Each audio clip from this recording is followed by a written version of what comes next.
ಹಂಚಿಕೆ ವಿಚಾರದಲ್ಲಿ ಕರ್ನಾಟಕಕ್ಕೆ ಮತ್ತೆ ಅನ್ಯಾಯ ಆಗಿದೆ.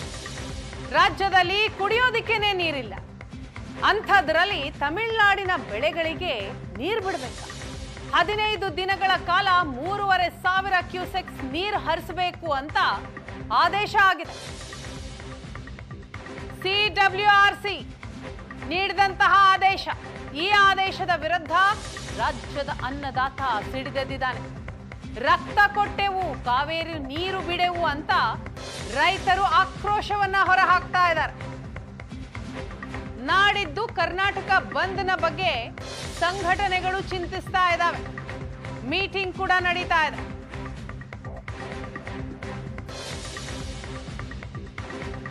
ಕಾವೇರಿ ನೀರು ಹಂಚಿಕೆ ವಿಚಾರದಲ್ಲಿ ಕರ್ನಾಟಕಕ್ಕೆ ಎಂದಿನಂತೆ ಮತ್ತೆ ಅನ್ಯಾಯ ಆಗಿದೆ. ರಾಜ್ಯದಲ್ಲಿ ಕುಡಿಯೋದಿಕ್ಕೆ ನೀರಿಲ್ಲ. ಕಾರಣ ನಿರೀಕ್ಷಿತ ಮಟ್ಟದಲ್ಲಿ ಮಳೆ ಆಗಿಲ್ಲ. 80%ಕ್ಕೂ ಅಧಿಕ ಮಳೆ ಕೊರತೆ ಆಗಿದೆ. ಇಂಥದ್ರಲ್ಲಿ ರಾಜ್ಯದ ಜನರಿಗೆ ಕುಡಿಯೋದಿಕ್ಕೇನೆ ನೀರಿಲ್ಲ, ಬೆಳೆ ಬೆಳೆಯೋದು ದೂರದ ಮಾತು. ಅಂಥದ್ರಲ್ಲಿ ತಮಿಳುನಾಡಿನ ಬೆಳೆಗಳಿಗೆ ನೀರು ಬಿಡಬೇಕು ಅಂತ ಸಿಡಬ್ಲ್ಯೂಆರ್ಸಿ ಆದೇಶವನ್ನ ನೀಡಿದೆ. ಈ ಆದೇಶ ರಾಜ್ಯದ ಪಾಲಿಗೆ ಮರಣ ಶಾಸನ ಆಗಿರೋದು. ಹಾಗಾಗಿನೇ ರಾಜ್ಯದ ಅನ್ನದಾತ ಇದರ ವಿರುದ್ಧ ಸಿಡಿದೆದ್ದಿದ್ದಾನೆ. 15 ದಿನಗಳ ಕಾಲ 3,500 ಕ್ಯೂಸೆಕ್ಸ್ ನೀರು ಬಿಟ್ರೆ ನಮ್ಮ ಕತೆ ಮುಗೀತು, ಕುಡಿಯೋದಿಕ್ಕೆ ನೀರೇ ಇರೋದಿಲ್ಲ ಅಂತ ರಾಜ್ಯದಾದ್ಯಂತ ಪ್ರತಿಭಟನೆ ನಡೆಸಿದ್ದಾರೆ. ಬೆಂಗಳೂರು, ಮೈಸೂರು, ರಾಮನಗರ, ಚಾಮರಾಜನಗರ, ಮಂಡ್ಯ, ಶಿವಮೊಗ್ಗ ಎಲ್ಲ ಕಡೆಗಳಲ್ಲಿ ಅನ್ನದಾತರು ನಡೆಸಿದಂತಹ ಪ್ರತಿಭಟನೆಯ ದೃಶ್ಯವನ್ನ ನೀವು ಸ್ಕ್ರೀನ್ನಲ್ಲಿ ಗಮನಿಸ್ತಾ ಇದ್ದೀರಿ. ಇಂಥದರ ನಡುವೆ ಕರ್ನಾಟಕ ಬಂದ್ಗೂ ಕೂಡ ಚಿಂತನೆಗಳು ನಡೀತಾ ಇದೆ. ಕಾವೇರಿ ನೀರಿನ ವಿಚಾರದಲ್ಲಿ ಪ್ರತಿ ಬಾರಿಯಂತೆ ಈ ಬಾರಿಯೂ ಕೂಡ ರಾಜ್ಯಕ್ಕೆ ಅನ್ಯಾಯ ಆಗಿದೆ ಅಂತ ರೈತರು ಆಕ್ರೋಶ ವ್ಯಕ್ತಪಡಿಸಿದ್ದಾರೆ. ಬೀದಿಗಿಳಿದು ಹೋರಾಟ ಮಾಡಿದ್ದಾರೆ. ಕರ್ನಾಟಕ ಸರ್ಕಾರ ಯಾವ ಮುಲಾಜಿಲ್ಲದಲೇ ತಿರಸ್ಕಾರ ಮಾಡಬೇಕು ಅನ್ನೋದು ನಮ್ಮ ಆಗ್ರಹ. 15 ದಿವಸ 4.5 TMC ನೀರನ್ನ ಕೊಡಬೇಕು ಅಂತ ಹೇಳಿ ಕರ್ನಾಟಕದ ಪಾಲಿಗೆ ಮರಣ ಶಾಸನವನ್ನು ಇವತ್ತು ಕಾವೇರಿ ನೀರು ನಿಯಂತ್ರಣ ಸಮಿತಿ ಕೊಟ್ಟಿರುವಂಥದ್ದು. ರಾಜ್ಯ ಸರ್ಕಾರ ಕಾವೇರಿಯ ನೀರು ನಿವಾರಣಾ ಪ್ರಾಧಿಕಾರದ ಮುಂದೆ ನಮ್ಮ ಮನವಿಯನ್ನು ಸಲ್ಲಿಸಬೇಕಾಗತ್ತೆ. ಅಲ್ಲಿ ನಮ್ಮ ಪರಿಸ್ಥಿತಿಯನ್ನು ಅವರಿಗೆ ತಿಳಿಸಬೇಕಾಗತ್ತೆ. ಇವತ್ತು ಕರ್ನಾಟಕದ ಕಾವೇರಿ ಪ್ರದೇಶದ 3 ಡ್ಯಾಮುಗಳೇನಿದ್ದಾವೆ, ಈ ಯಾವ ಡ್ಯಾಮುಗಳಲ್ಲೂ ಸಹ ನಮಗೆ ಸಿಗುವ ನೀರಿನ ಪ್ರಮಾಣ ಕೇವಲ 12 TMC ನೀರು.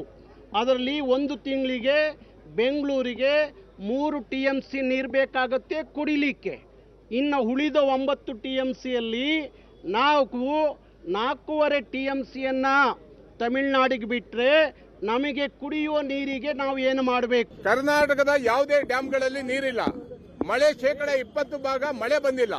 ಇಂಥ ಸಂದರ್ಭದಲ್ಲಿ ಕರ್ನಾಟಕದಲ್ಲಿ ನಾವು ಬೆಂಗಳೂರು ನಗರದಲ್ಲಿ ಕುಡಿಲಿಕ್ಕೆ ನೀರನ್ನ ಕೇಳಿದ್ರೆ ತಮಿಳುನಾಡವರು ಕೃಷಿ ಕೇಳ್ತಾ ಇದ್ದಾರೆ. ತಮಿಳುನಾಡಲ್ಲಿ ಸಮುದ್ರಕ್ಕೆ ಸೇರ್ತಾ ಇದೆ ನೀರು. ಕಾವೇರಿ ನಿರ್ವಹಣಾ ಮಂಡಳಿಯ ಆದೇಶವನ್ನ ತಿರಸ್ಕರಿಸಿ ನಮಗೆ ನೀರಿಲ್ಲ ಅಂತ ಸಂದರ್ಭದಲ್ಲಿ ನೀರು ಬಿಡಿ ಅಂದ್ರೆ ಹೆಂಗ್ ಸಾಧ್ಯ ನೀರು ಬಿಡಕ್ಕೆ? ಆದ್ರಿಂದ ಕಾವೇರಿ ಹಳ್ಳದಿಂದ ಬಂದಂತಹ ಮಾನ್ಯ ಮುಖ್ಯಮಂತ್ರಿಗಳಂತ DK ಶಿವಕುಮಾರ್ ಅವರು ಇನ್ನೂ 1 ವರ್ಷ ಇರೋದಷ್ಟೇನೆ. ನಿಮ್ಗೆ ಅಧಿಕಾರ ಮುಖ್ಯ ಅಲ್ಲ, ಜನರ ನಾಡಿ ಮಿಡಿತ ಮುಖ್ಯ. ಮುಂದೆ 5 ವರ್ಷ ನೀವು ಮುಖ್ಯಮಂತ್ರಿ ಆಗಬಹುದು. ಆದ್ರಿಂದ ಯಾವುದೇ ಕಾರಣಕ್ಕೂ ನೀರನ್ನ ಬಿಡಬಾರ್ದು ಅನ್ನೋ ಒತ್ತಾಯವನ್ನ ಮಾಡ್ತಾ ಇದೀವಿ. ನಾವು ನಮ್ಮ ರೈತರಿಗೆ ಅನ್ಯಾಯ ಆಗೋದನ್ನ ಖಂಡಿತವಾಗಿ ಖಂಡಿಸ್ತೀವಿ. ಈ ರೈತರಿಗೆ ಅನ್ಯಾಯವನ್ನ ನಾವು ಖಂಡಿಸೋದು ಹೇಗೆ ಅಂದ್ರೆ ರಾಜ್ಯ ಸರ್ಕಾರ ಬದ್ಧತೆಯಿಂದ ಇರಬೇಕು.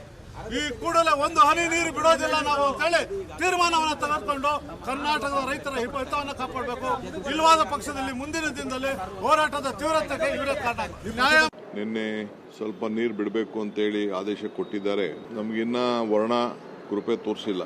2 ಬಾರಿ ಅವರು ಅವ್ರ ರಿಕ್ವೆಸ್ಟ್ನ ರಿಜೆಕ್ಟ್ ಮಾಡಿದ್ರು. ಸೊ ನಾನು ಅವ್ರ ಆರ್ಡರ್ನ ಅಪೀಲ್ ಮಾಡಲಿಕ್ಕೆ ನಮ್ಮ ಮಂತ್ರಿಗಳು ರಾಮಲಿಂಗಾರೆಡ್ಡಿ ಅವರು ಮತ್ತು ಎಲ್ಲ ಅಧಿಕಾರಿಗಳ ಹತ್ರ ಚರ್ಚೆ ಮಾಡಿದ್ದೇನೆ.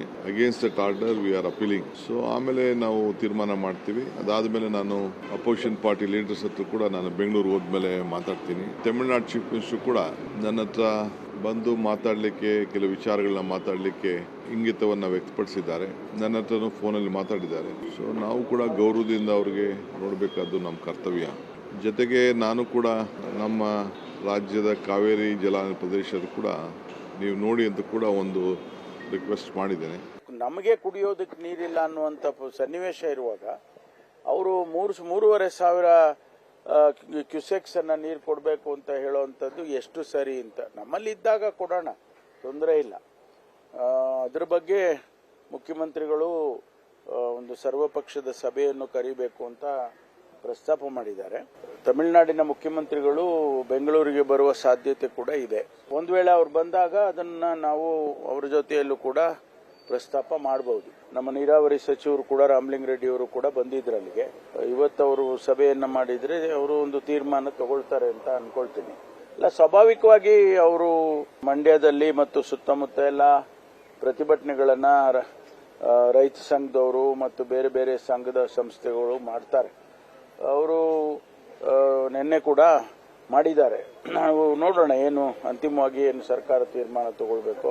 ನಿನ್ನೆ ಆದಂಥ ಮೀಟಿಂಗಲ್ಲಿ CWRCನಲ್ಲಿ ಇವತ್ತಿಂದನೇ ಅಂದರೆ 29/7 ಇವತ್ತಿಂದನೇ ಬೆಳಿಗ್ಗೆ 8 ಗಂಟೆಯಿಂದನೇ 3,500 ಕ್ಯೂಸೆಕ್ಸ್ 15 ದಿನಗಳ ಕಾಲ ಬಿಡಬೇಕು ಅಂತ ಆದೇಶ ಮಾಡಿದ್ದಾರೆ. 1/3 ಮಾತ್ರ ಮಳೆ ಬಿದ್ದಿದೆ, 2/3 ಮಳೆ ನಮ್ಮಲ್ಲಿ ಬಿದ್ದಿಲ್ಲ. ನಮ್ಮಲ್ಲಿ ಇರ್ತಕ್ಕಂಥ ನೀರು ಕೂಡ ಸುಮಾರು ಒಂದು 46 TMC ಇದೆ. ಮತ್ತು ಇವತ್ತು ಅವರು ಆದೇಶ ಕೊಟ್ಟಿರೋದನ್ನು ನಾವು ಪಾಲಿಸೋದಕ್ಕೆ ನಮಗೆ ಕಷ್ಟ ಆಗುತ್ತೆ. ಅದಕ್ಕೆ ಅಪೀಲ್ ಹೋಗಬೇಕು ಅಂತ ನಮ್ಮ ತೀರ್ಮಾನ ಆಗಿದೆ. ಅದರಿಂದ ಇವತ್ತು ನೀರು ಇಲ್ಲದೆ ಇರೋದ್ರಿಂದ ನಾವು ನೀರು ಬಿಡೋಕ್ಕೆ ಆಗೋದಿಲ್ಲ. CWRC ಆದೇಶ ಕೊಟ್ಟರೆ ಅಪೀಲು ನಾವು CWMAಗೆ ಹೋಗಬೇಕು, ಮಾನಿಟರಿಂಗ್ ಅಥಾರಿಟಿಗೆ ಹೋಗಬೇಕು. ಅದೆಲ್ಲ ಸುಳ್ಳು ಮಾಹಿತಿ. ಸುಮ್ಮನೆ ರಾಜಕೀಯ ಕಾರಣಗಳಿಗೆ ವಿರೋಧ ಪಕ್ಷದಲ್ಲಿದ್ದಾರೆ, ಅವರು ಆ ರೀತಿ ಮಾಡ್ತಾರೆ ಅಷ್ಟೇ. ಯಾವಾಗಲೂ ನಿರಂತರವಾಗಿ ಅದು ನಡ್ಕೊಂಡೇ ಬಂದಿದೆ. ಅಪ್ಪರ್ ರೈಪೇರಿಯನ್ ಸ್ಟೇಟ್ಸ್ ಇರ್ತೀವಿ, ರಿಕ್ವೈರ್ಮೆಂಟ್ ಏನಿದೆ, ನಮ್ಮಲ್ಲಿ ಎಷ್ಟು ನೀರಿದೆ, ನೀರಿದ್ದ ತಾನೇ ನಾವು ಬಿಡೋದು. ನೀರಿಲ್ಲದಾದಾಗ ನಾವು ಬಿಡಲಿಕ್ಕಾಗಲ್ಲ. ಅವಾಗ ಸಂಕಷ್ಟ ಸೂತ್ರ ಬರ್ತದೆ. ಅದೆಲ್ಲವನ್ನ ಕೂಡ ವಿಚಾರ ಮಾಡಿ ಇವತ್ತು ಮುಖ್ಯಮಂತ್ರಿಗಳು ದೆಹಲಿಯಲ್ಲಿದ್ದಾರೆ, ಎಂಟೈರ್ ಟೀಮಲ್ಲಿದೆ, ನಮ್ಮ ನೀರಾವರಿ ಸಚಿವರು ರಾಮಲಿಂಗ ರೆಡ್ಡಿ ಅವರಿದ್ದಾರೆ. ಎಲ್ಲರೂ ಕೂಡಿ ಇವತ್ತು ದಿವಸ ನಮ್ಮ ಇರುವಂಥ ಲಭ್ಯತೆ, ನಮ್ಮ ಒಂದು ರಿಕ್ವೈರ್ಮೆಂಟ್ ನೋಡಿಕೊಂಡು ನಿರ್ಣಯಗಳನ್ನ ಇವತ್ತೊಂದು ದಿವಸ ಯಾವಾಗಲೂ ಕೂಡ ಈ ಕಮಿಷನ್ಸು ಆಮೇಲೆ ಟ್ರಿಬ್ಯುನಲ್ಸು ತಗೋದು ಬಂದಿದೆ. ಬೆಳಗುಂದ್ರದಲ್ಲಿ 172 TMCಯನ್ನು ಸಾಮಾನ್ಯ ವರ್ಷದಲ್ಲಿ, ನಾರ್ಮಲ್ ಇಯರ್ದಲ್ಲಿ, ಕ್ರೈಸಿಸ್ನಲ್ಲೇ ಅವತ್ತೊಂದು ದಿವಸ ಪ್ರಪೋರ್ಷನೇಟ್ ಆಗಿ ಇವತ್ತೊಂದು ದಿವಸ ಇದು ಮಾಡಬೇಕು ಅಂತ ಹೇಳಿ ಇವತ್ತ ಬರಗಾಲವನ್ನು ಎದುರಿಸ್ತಾ ಇದ್ದೇವೆ. ರಾಜ್ಯದಲ್ಲಿ ಬರಗಾಲ ದೊಡ್ಡ ಸಮಸ್ಯೆಯಾಗಿ ನಮ್ಮನ್ನು ಕಾಡ್ತದೆ. ಕೆಲವು ಕಡೆ ಕುಡಿ ನೀರು ಸಮಸ್ಯೆ ಆಗಿದೆ, ಕೆಲವು ಕಡೆ ಬೆಳೆನೇ ಇಲ್ಲ. ಬೆಳೆ ಪರಿಹಾರ ಅಂತ ಬರಗಾಲ ಅಂತ ಘೋಷಣೆ ಮಾಡ್ಬೇಕಂತ ಜನರ ಬೇಡಿಕೆ ಇದೆ. ಈ ಏನು ರಾಜ್ಯದ ಮುಖ್ಯಮಂತ್ರಿಗಳು ರೈತರಿಗೆ ಶಕ್ತಿನ ತುಂಬಬೇಕಾಗಿತ್ತೋ ಸ್ವತಃ ಮುಖ್ಯಮಂತ್ರಿಗಳೇ ರೈತರ ಆತ್ಮಸ್ಥೈರ್ಯವನ್ನು ಕುಗ್ಗಿಸುವಂತ ಕೆಲಸ ಮಾಡಿದ್ರು.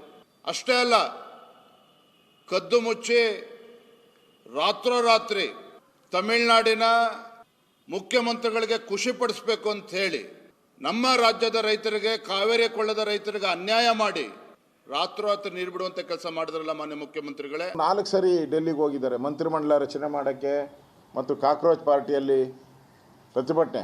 ಒಂದು ಸರಿ ಆದರೂ ಈ ಕೇಸ್ ಬರ್ತೈತೆ ಅಂತ ಗೊತ್ತು, ಡೇಟ್ ಗೊತ್ತು, ಅಲ್ಲಿ ಕಾನೂನು ತಜ್ಞರ ಜೊತೆ ನಮ್ಮ ಲಾಯರ್ಸ್ ಯಾರ್ಯಾರು ಇದ್ದಾರೆ. ಇದುವರೆಗೂ ನಾವು 300-400 ಕೋಟಿ ಕೊಟ್ಟಿದ್ದೀರಿ. ಫೀಸೇ 300-400 ಕೋಟಿ ಕೊಟ್ಟಿದ್ದೀರಿ ನಾವು. ಅವ್ರನ್ನ ಸಭೆ ಕರೆದು ಮಂಡನೆ ಹೆಂಗಿರಬೇಕು, ಯಾವ್ಯಾವ ಆಧಾರದ ಮೇಲೆ ನಾವು ನೀರಿನ ಕೊರತೆ ಇದೆ, ಬಿಡೋಕ್ಕಾಗಲ್ಲ ಅಂತೇಳಿ ಮುಖ್ಯಮಂತ್ರಿ ಸಭೆ ಮಾಡಿಲ್ಲ. ಇವ್ರಿಗೆ ಇಂಟ್ರೆಸ್ಟ್ ಇದ್ದಿದ್ರೆ ಒಂದು ಸರ್ವಪಕ್ಷದ ಸಭೆ ಆದರೂ ಕರೆದು ನಾವು ಏನು ಕ್ರಮ ಮಾಡಬೇಕು ಅಂತ ಮೀಟಿಂಗ್ ಕರೆದಿದ್ದಾರೆ. DK ಶಿವಕುಮಾರ್ ಅವರು ಕರೆದಿಲ್ಲ. ನಿನ್ನೆಯ ದಿನ ದೆಹಲಿಯಲ್ಲಿ ನಡೆದಂಥ ಕಾವೇರಿ ನೀರಿನ ನಿರ್ವಹಣಾ ಸಮಿತಿ ಏನಿದೆ, ಅವರು ಕೊಟ್ಟಿರ್ತಕ್ಕಂಥ ಒಂದು ಆದೇಶ ಏನಿದೆ, ಅದು ಒಂದು ಕಡೆ ಆ ಆದೇಶ ನಮ್ಮ ನಾಡಿನ ರೈತರಿಗೆ, ಅದ್ರ ಜೊತೆಗೆ ನಮಗೆ ಕುಡಿಯೋ ನೀರಿನ ಸಮಸ್ಯೆಗಳು ಮುಂದಿನ ದಿನಗಳಲ್ಲಿ ಮತ್ತೆ ಮಳೆ ಆಗದೇ ಇದ್ದರೆ ಸಂಪೂರ್ಣವಾಗಿ ನಮ್ಮ ರಾಜ್ಯದ ಜನತೆಯ ಪಾಲಿಗೆ ಅದು ಒಂದು ರೀತಿಯ ಮಾರಣ ಹೋಮ ಆಗ್ತಕ್ಕಂಥದ್ದು. ಇವತ್ತಿನ ಈ ತೀರ್ಪು ಅವೈಜ್ಞಾನಿಕವಾದಂಥದ್ದು ಮತ್ತು ನಮ್ಮ ಕಾವೇರಿ ನೀರು ವಿಚಾರದಲ್ಲಿ ಸರ್ಕಾರ ಸರಿಯಾಗಿ ವಾದ ಮಂಡಿಸಲಿಲ್ವಾ? ಆಗಸ್ಟ್ 3ಕ್ಕೆ ಸಿಎಂ ಸಿಎಂ ಡಿಕೆ ಶಿವಕುಮಾರ್ ಹಾಗೂ ತಮಿಳುನಾಡು ಸಿಎಂ ವಿಜಯ್ ಜೊತೆ ಸಂಧಾನ ಸಭೆ ನಡೆಯುತ್ತಾ? ಕಾವೇರಿ ವಿವಾದಕ್ಕೆ ಮೇಕೆದಾಟು ಅಣೆಕಟ್ಟು ಒಂದೇ ಪರಿಹಾರವ? ಸಿಡಬ್ಲ್ಯೂಆರ್ಸಿ ನಿರ್ಧಾರದ ವಿರುದ್ಧ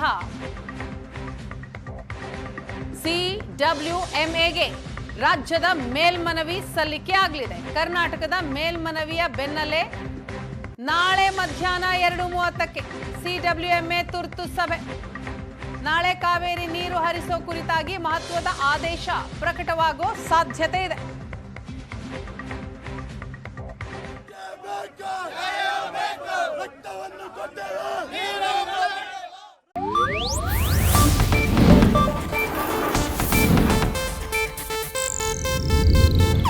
ಇದು ಏಷ್ಯಾನೆಟ್ ನ್ಯೂಸ್ ನೆಟ್ವರ್ಕ್ ಪ್ರಸ್ತುತಿ.